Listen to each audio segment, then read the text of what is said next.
Hello everyone. So today we are going to start the most important topic of gynecology, that is incontinence of urine or urogynecology. It is a condition. Incontinence of urine is a condition in which there is involuntary dribbling of urine occurs, and it is involuntary due to certain causes, due to certain problems. It occurs, and that condition is known as incontinence of urine. So before starting the topic, let us look at some journal terms like frequency of urine is defined as a passage of urine greater than 7 times a day. That is normal frequency of urine. And urgency is sudden desire to void is known as urgency. Nocturia means waking up at night greater than one or more times to void is known as nocturia. Waking up at the night, nocturia.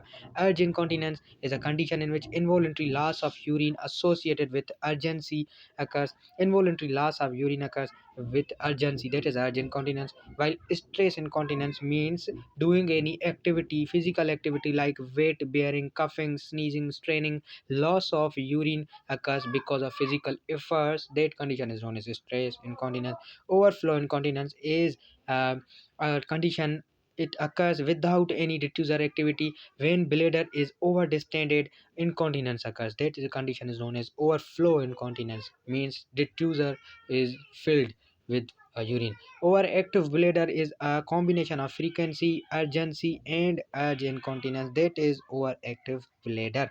So these are the general terms and conditions. Now, urine voiding symptoms are weak stream, hesitancy, and dribbling. Dribbling means when prolonged final part of urination has slowed to trickle. That is known as dribbling.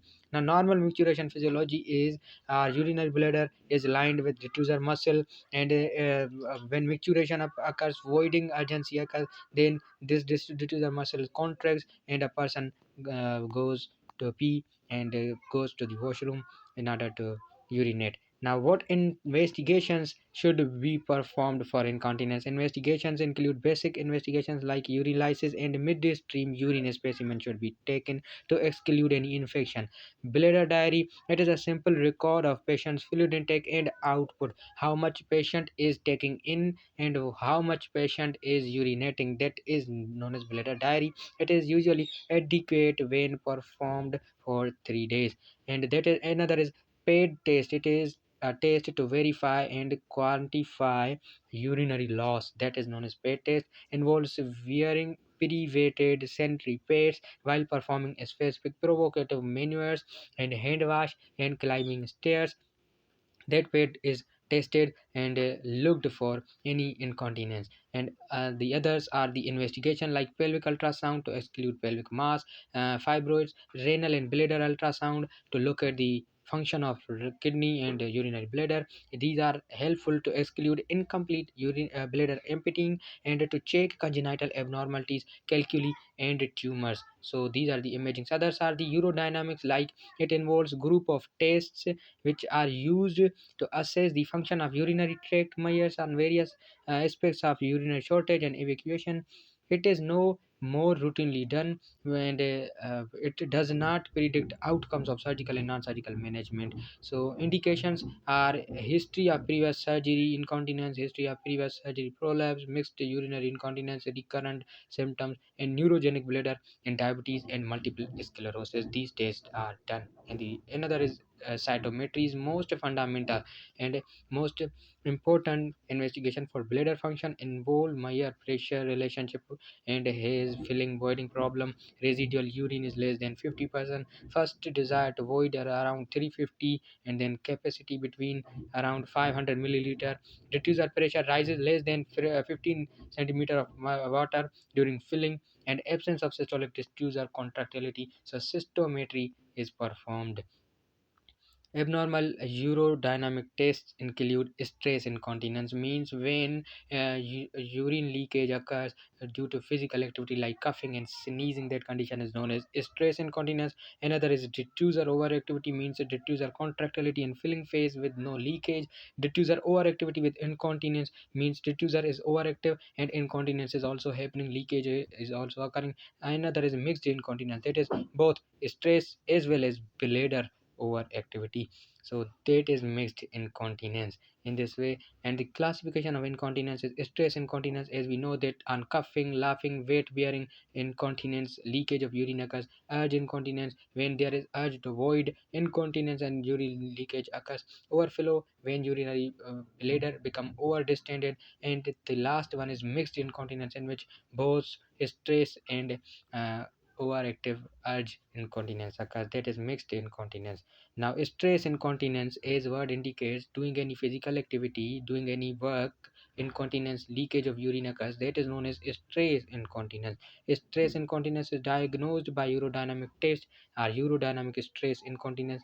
Pathophysiology behind it is due to incompetent urethral sphincter and caused by intrinsic sphincter defect, deficiency, or urethral sphincter hypermobility is most common cause associated with the pudendal nerve damage or loss of pelvic floor support muscles. Muscles become weak or pudendal nerve is damaged, stress incontinence occurs, and the leakage of urine occurs with physical activities. And the risk factor involves multiple vaginal deliveries and injury to perineal region, forceps delivery, birth weight is greater than 4. Those babies who develop uh, with a weight of more than 4 kilogram, macrosmic babies, mother of macrosmic babies can develop stress incontinence, and perineal trauma can create this condition.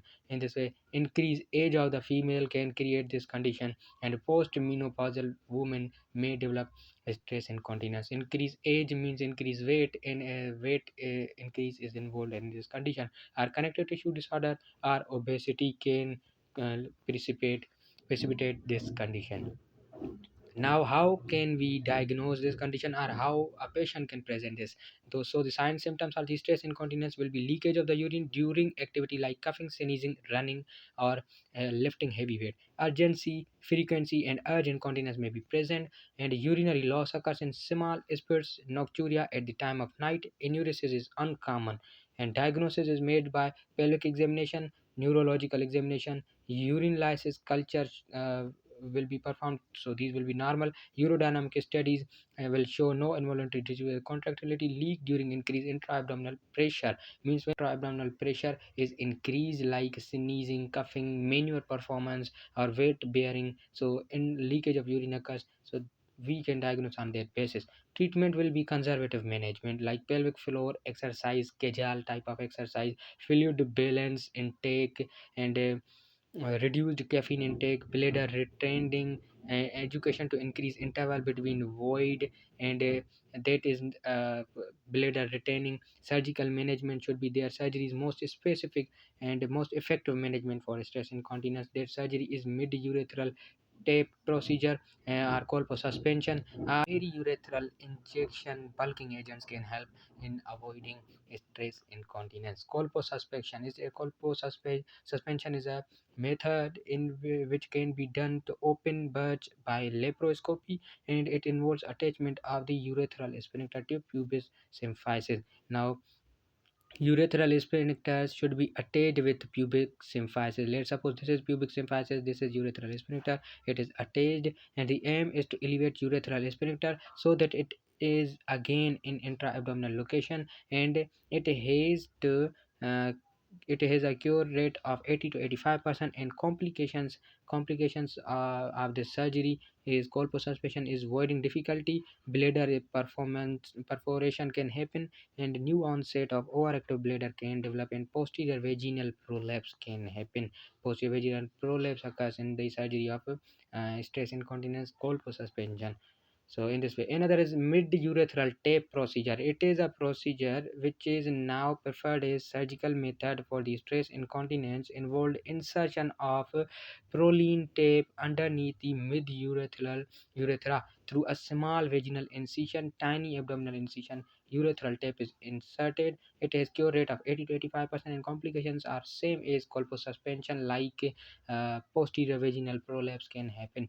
And another is mid-urethral injection, involves bulking agents should be inserted at the level of bladder neck. Aim is to coat the urethral mucosa and prevent leakage. It is useful for women who are unfit for surgery, like early or multiple comorbids. Cure rate is 60 to 80%. Its cure rate is less as compared to the others. Example of periurethral bulking agents are macroplastic and bulkamid. These are the agents which are inserted. So in this way we discussed stress incontinence. And stress incontinence was a condition in which leakage of urine occurs because of certain physical activity. So in order to prevent that, we performed different surgeries like colpo suspension, insertion of debulking agents, and cold suspension and debulking agents helped us to prevent this condition, but they have other complications like vaginal prolapse can happen. So that was stress incontinence. In next lecture we will discuss this one, that is diffuser overactivity. Means overactive diffuser contractility can also lead to incontinence and loss of urine involuntary. So in next lecture we will discuss another types of incontinence and their treatments as well.